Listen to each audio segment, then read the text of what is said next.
So that's who's here in the room.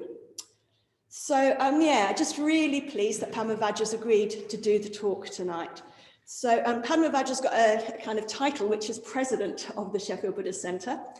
But what that really means is that he's a very dear friend to the centre. He's a very generous friend to the centre.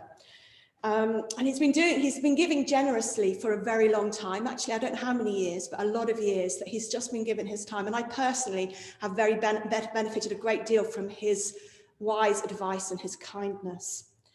And I was thinking yesterday, there's something about, like, I feel like if we're a great ship, the kind of Sheffield Buddhist Centre, and we're a great ship, I feel like Padmavajra is the keel of that ship. Because what he does is he keeps us steady. So we don't rock as much as we might when we've got Padmavajra with us. He keeps us upright. And I think he also warns us a little bit if we're going a bit aground, maybe. He kind of gives us a bit of a hint there. But I think the main reason I thought of the keel is because I think he's got such a depth. There's something about he's in touch with those depths of the ocean, and he can communicate that to us, which is just fantastic. So it's really generous of him. He lives in a retreat centre called Padmavajra in the Norfolk countryside. And it's so generous of him to give up time to give a talk today. The talk is part of the season we're doing on positive emotion, stories from the 5 aspects of the spiritual path. And Padmavajra is going to talk to us about beauty and positive emotion. So I'd like to, if we could all give Padmavajra a big welcome, even if he can't hear us. It's really great.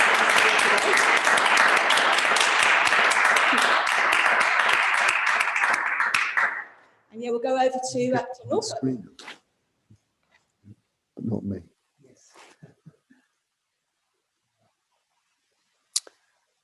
Thank you very much, Satyajyoti.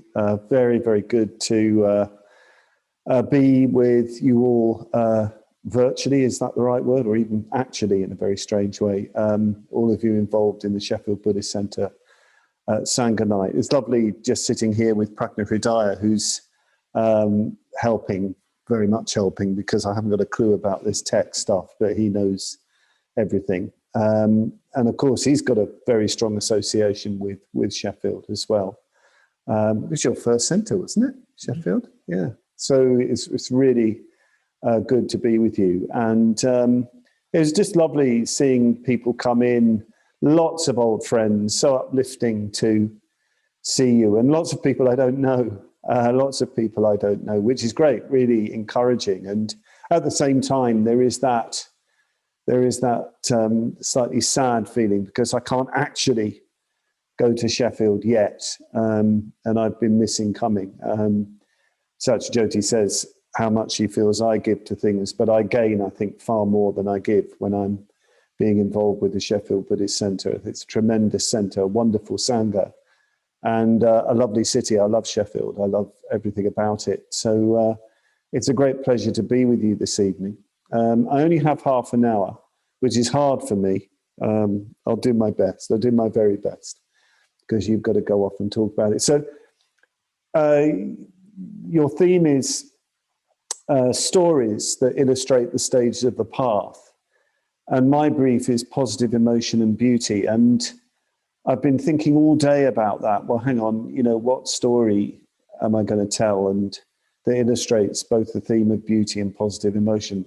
And I must admit, I haven't done very well with that in terms of thinking about it. And I keep coming back.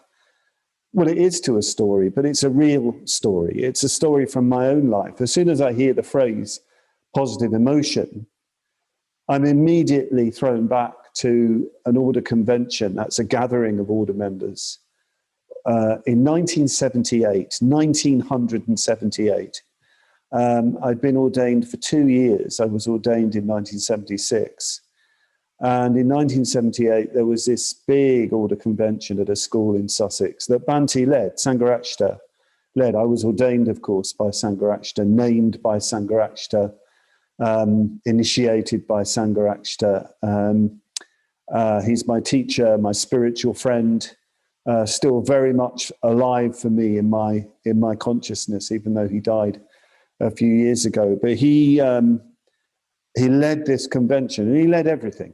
He led just about most of the meditations, all the pujas, gave a series of talks, did question and answer sessions. And for my mind, it remains the greatest order convention I've ever been on. It was just incredibly Dharmic, very, very strong Dharmic atmosphere, with him very much at the heart of it. And he gave a talk called A System of Meditation. And the stages of the path really come out of that talk, A System of Meditation. It was a brilliant talk because what he did very simply, very effortlessly, was just showed how our different meditation practices hung together. So the mindfulness of breathing was all about integration.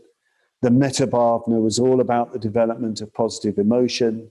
There's a practice called the contemplation of the 6 elements, which is really about spiritual death.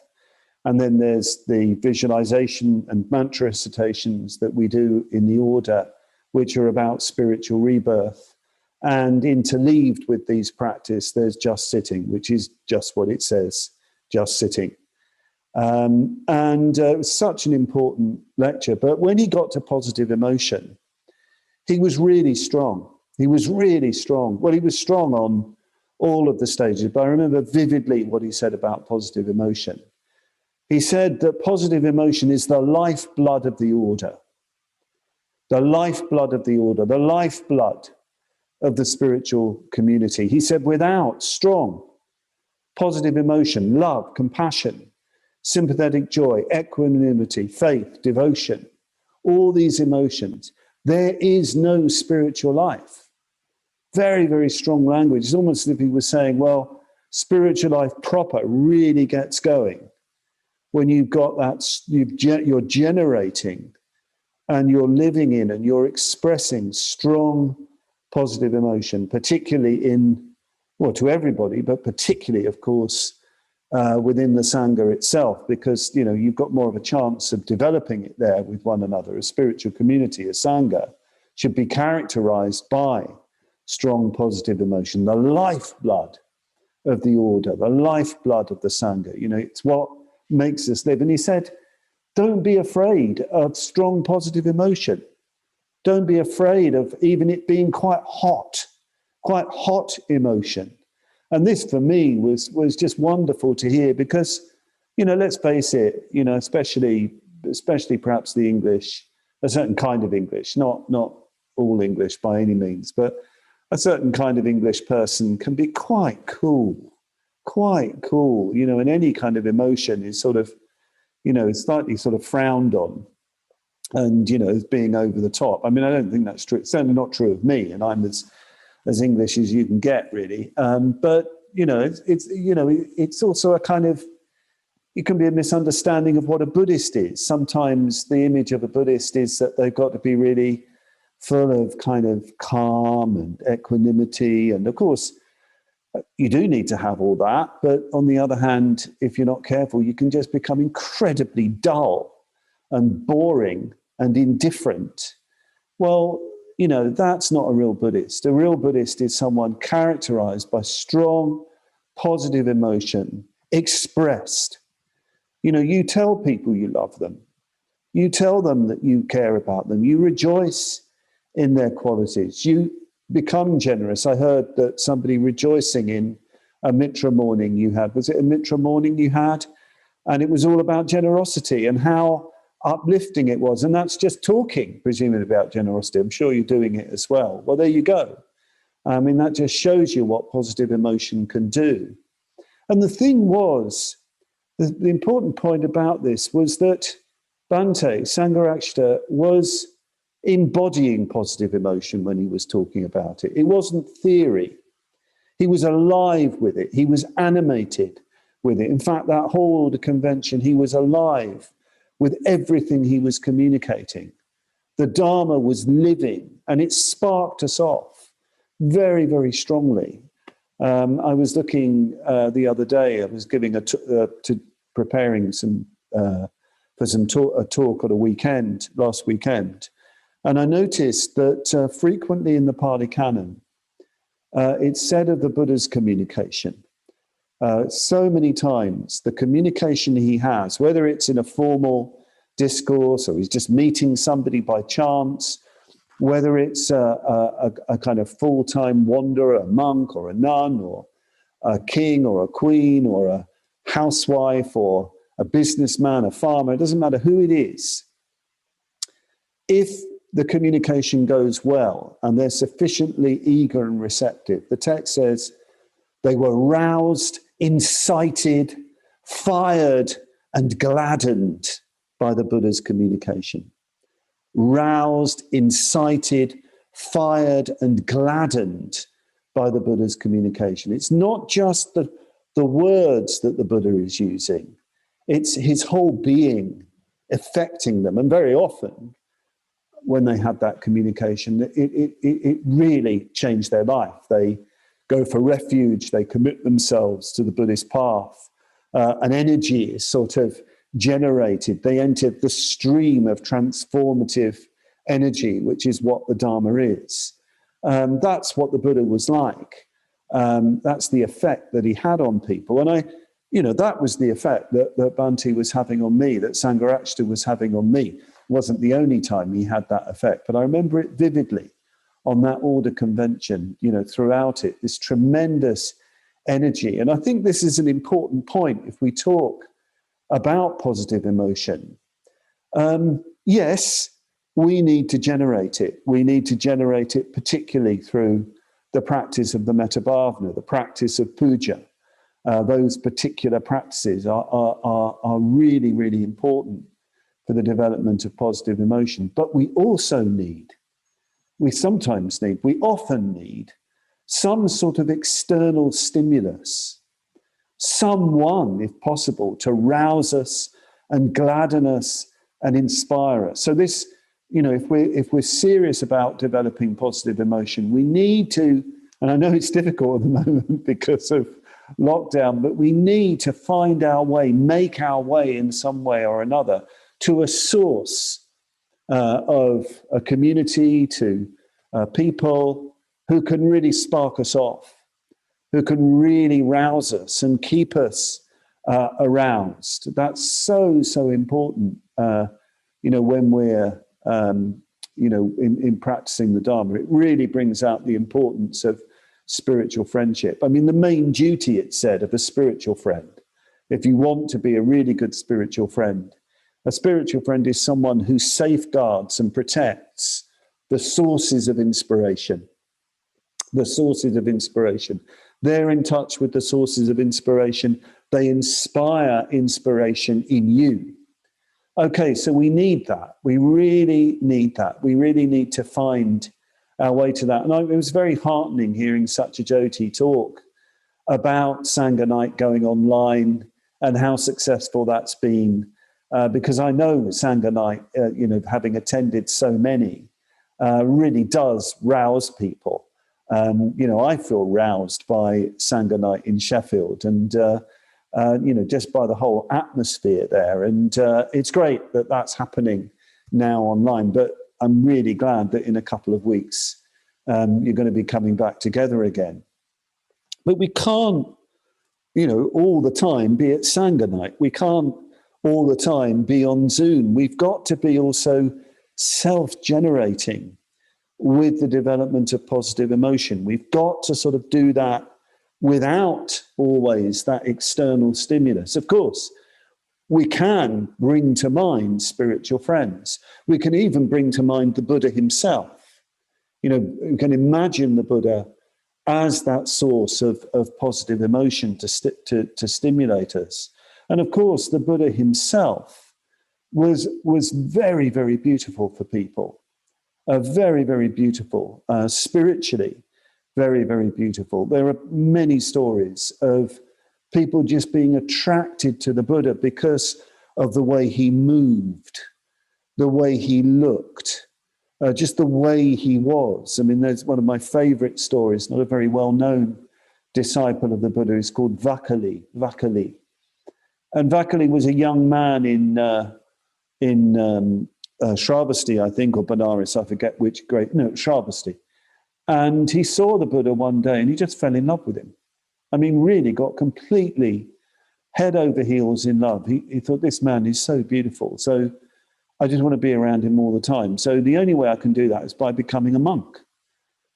I mean, I don't think he particularly wanted to be a monk, but that was the only way he was going to be able to just look at the Buddha. That's all he wanted to do, was just be around the Buddha. And he spent a whole rainy season retreat just looking at the Buddha all the time. And, the Buddha obviously realized that, well, that's all right. The emotional connection is strong, but he's going to have to stand on his own 2 feet. And at the end of the retreat, he said, Vakali, into retreat.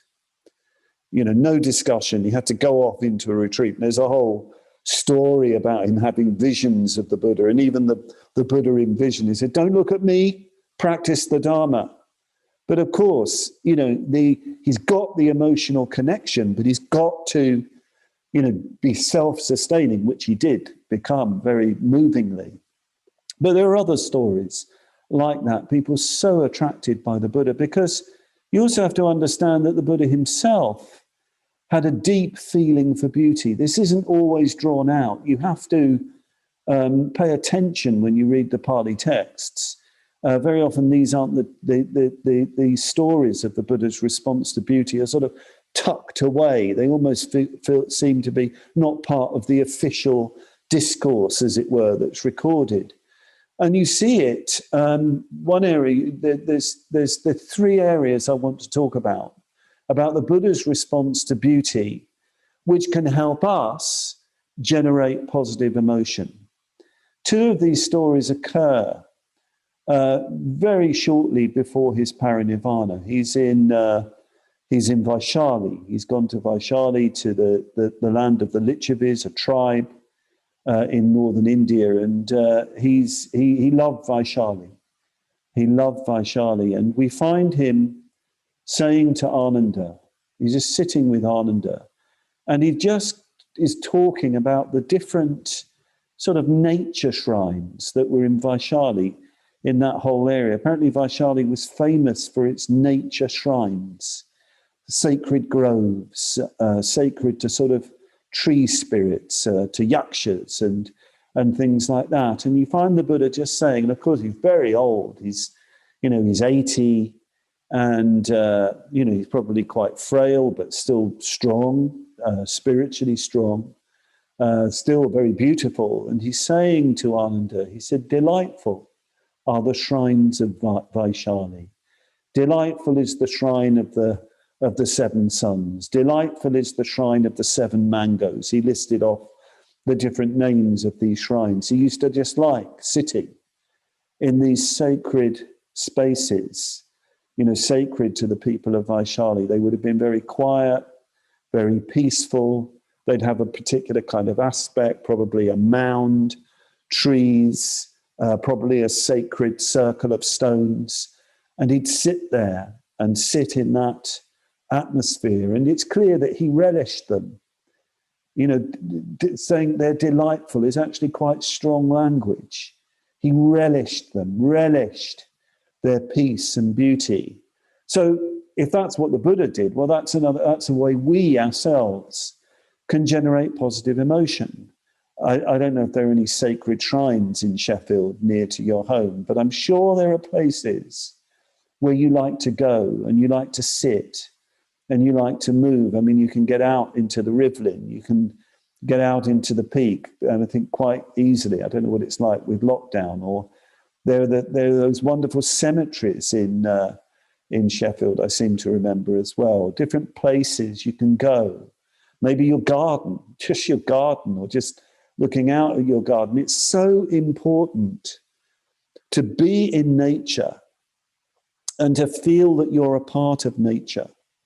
You're a natural being in a natural world. Feel that there's less of a separation between you and your natural surroundings. This is so important for the development of positive emotion and refining emotion. I mean, today I was, feeling a bit rubbish today, and it was, a very damp, grey day here in Norfolk, as only you can get in Norfolk. And I took myself off for a walk. I had to post a letter, and it was just wonderful, just walking around, feeling the rain and looking at the circles of trees and, the wonderful blossoms, and really taking it in, not just looking, definitely not photographing, but taking it in, relishing it, really allowing my own consciousness, if you like, to expand, to embrace the natural world around me. So this is a very important practice. It's a practice that the Buddha would have done himself. We need to do it as well to develop positive emotion, to be less kind of constricted, less contracted. I think the last time I spoke about how it's so easy to contract during this period. That's what we tend to do. It's a really tough time for people. We've got to push back. We've got to push back and expand. And one of the ways we can do that is by being absorbed in nature. Down in the nature reserve, there are spots in there which I'm convinced have a nature spirit. I mean, I don't sort of see any funny creatures, but there are particular points in it, particular groups of trees where there's a very, very definite atmosphere and presence, pretty benign, no problem with it or anything like that. It's so important to be with that and to feel, a different consciousness, not a Zoom consciousness, which is all squares and all that sort of thing, much more organic and flowing, so important. Again, a bit later on this trip, the Buddha had agreed to take food from a request by one of his disciples, Amrapali, the courtesan. She was a very devoted disciple of the Buddha, and the Buddha was very, very fond of her. And he accepted her invitation, much to the irritation of some others in Lichavi, the Lichavi youths. And there's the Lichavi youths. They want to see the Buddha. Now, these youths, they are wearing the latest fashions. Some of them have blue jewelry, blue clothes, and blue makeup. Some of them have white jewelry, white clothes, and white makeup. And some of them have yellow jewels, yellow makeup, and yellow clothing. Wow. I mean, they look sensational. They're like all the young dudes, they want to see the Buddha. They want to see this holy man. They want to see this great being. And they're all lined up. They come with their chariots, the equivalent of their cars with subwoofers and all that sort of thing, the equivalent in ancient India. They're all there lined up. And the Buddha, he just takes a breath. And he said to his monks, if you've never seen the heaven of the 33 gods, take a look. Take a look at these Lichavi youths. They're just like the heaven of the 33. It's an incredible moment. And of course, I'm sure he's being slightly ironic, slightly humorous. But what I find interesting is that the Buddha isn't in any way censorious or moralistic. He doesn't say, oh, look at them, those popping jays, look at them strutting around in all their latest fashions. He rejoices. They look gorgeous. They look beautiful. They look uplifting. And he also says they reflect a higher kind of beauty. And I find this very, very interesting. And it brings out the beauty of people. The beauty of people, whoever they are. The beauty of people. It's very important when you do the metta bhavana that you look for the beauty in people. Very difficult to develop love for people if you don't see their beauty. And in fact, the more you love, the more beauty you see, and the more beauty you see, the more love that flows. Sangharakshita, in a famous, in more than one exposition, he says, when you really love, when you really have metta, which of course is a love without self-interest, where you're seeing the person as they really are in themselves. You see them aesthetically, you see them as beautiful. You don't want anything from them, you don't need anything from them, You don't want to use them for your own ends. You can just relish them, take delight in them. In fact, he says, this is another way of talking about wisdom. This is another way of talking about seeing things and seeing people as they really are, because you're stripping your mind of self-interest. So look for beauty in people. Yes, there's the beauty of nature, which is sort of easy, isn't it? But the beauty of people, that's not always easy to see. You have to look a bit more deeply. I mean, there are some people who are just incredibly beautiful, both the way they are physically and, of course, the way they are, if you like, in terms of their being.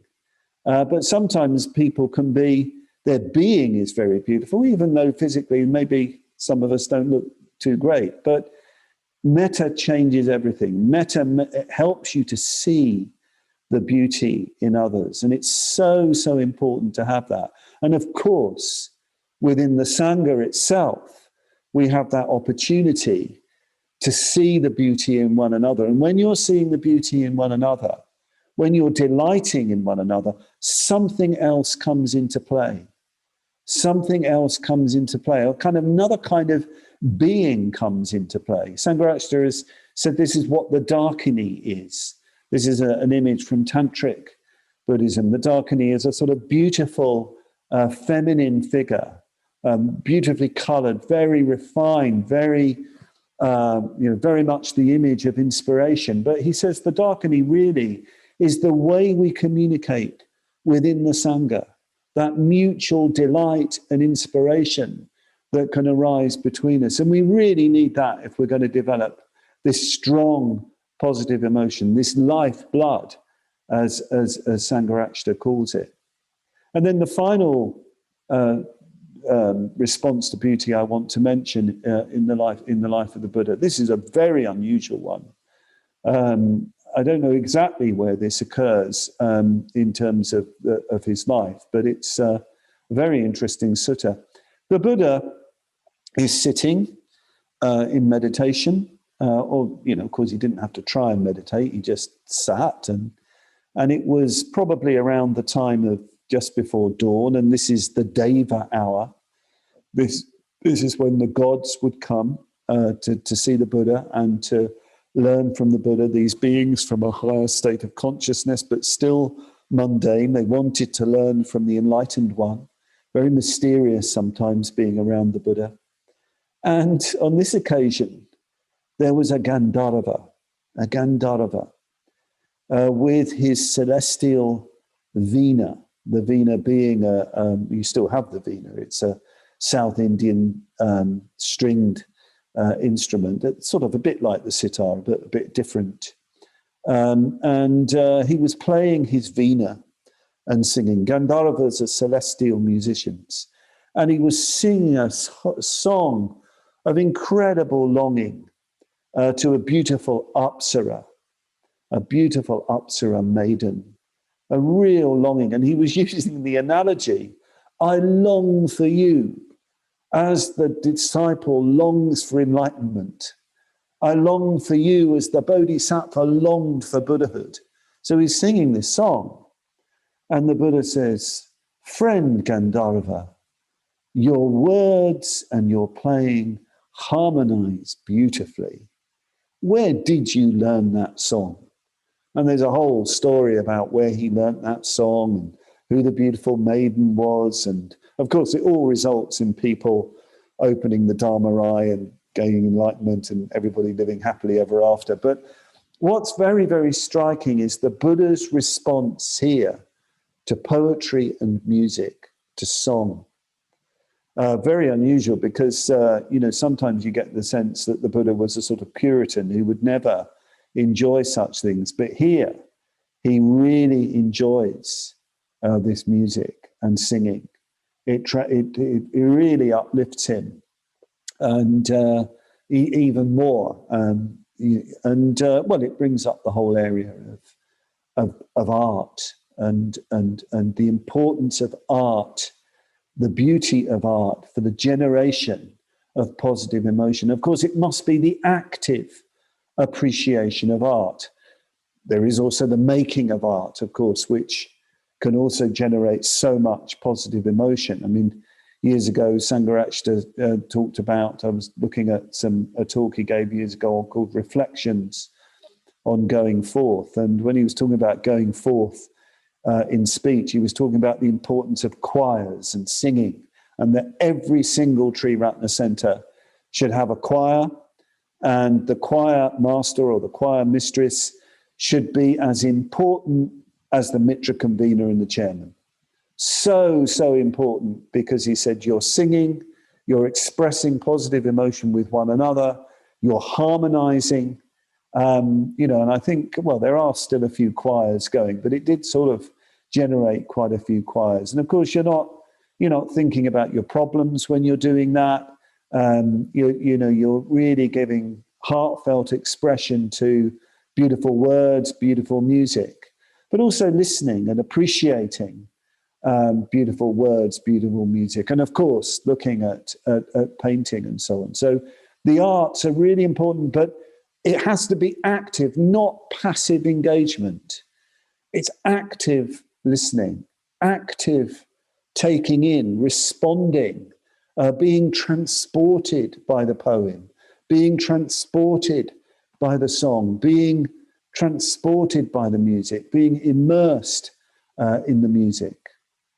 So these are a few things which we can learn from the Buddha. So I think that's probably all I need to say. And I'm sure my half an hour is up by now. So, I've talked about being sparked off by Sangharakshita, when he talked about positive emotion on that order convention. That's been, well, in fact, there's so many ways in which Sangharakshita sparked me off. I think it's very important, if you want to generate positive emotion, find those people to spark you off. Keep bringing those people to mind so you stay sparked off. And yes, go to nature to stay in touch with positive emotion. Look at people with beauty. Do the metta bhavana and look for beauty in metta bhavana. And yes, the active appreciation of the arts and practice of the arts for the generation of positive emotion. Needless to say, all of this can be going on within the spiritual community, even better if you've got all that. And finally, it's worth, again, quoting from the Buddha, from the Dhammapada, Sangharakshita's translation: be swift to do what is beautiful. Be swift to do what is beautiful. And I think that's a wonderful thing. It means, usually it's translated, be swift to do what is morally, spiritually beautiful. Be swift. Don't be passive. Don't leave it till tomorrow. Act now to bring the beauty, to bring the beautiful into existence, which is the same thing as metta, as positive emotion. So thank you very much for listening to me. It's lovely to see you. I hope you enjoyed the talk, and I hope you'll have really good discussions in the breakout groups afterwards. Thank you.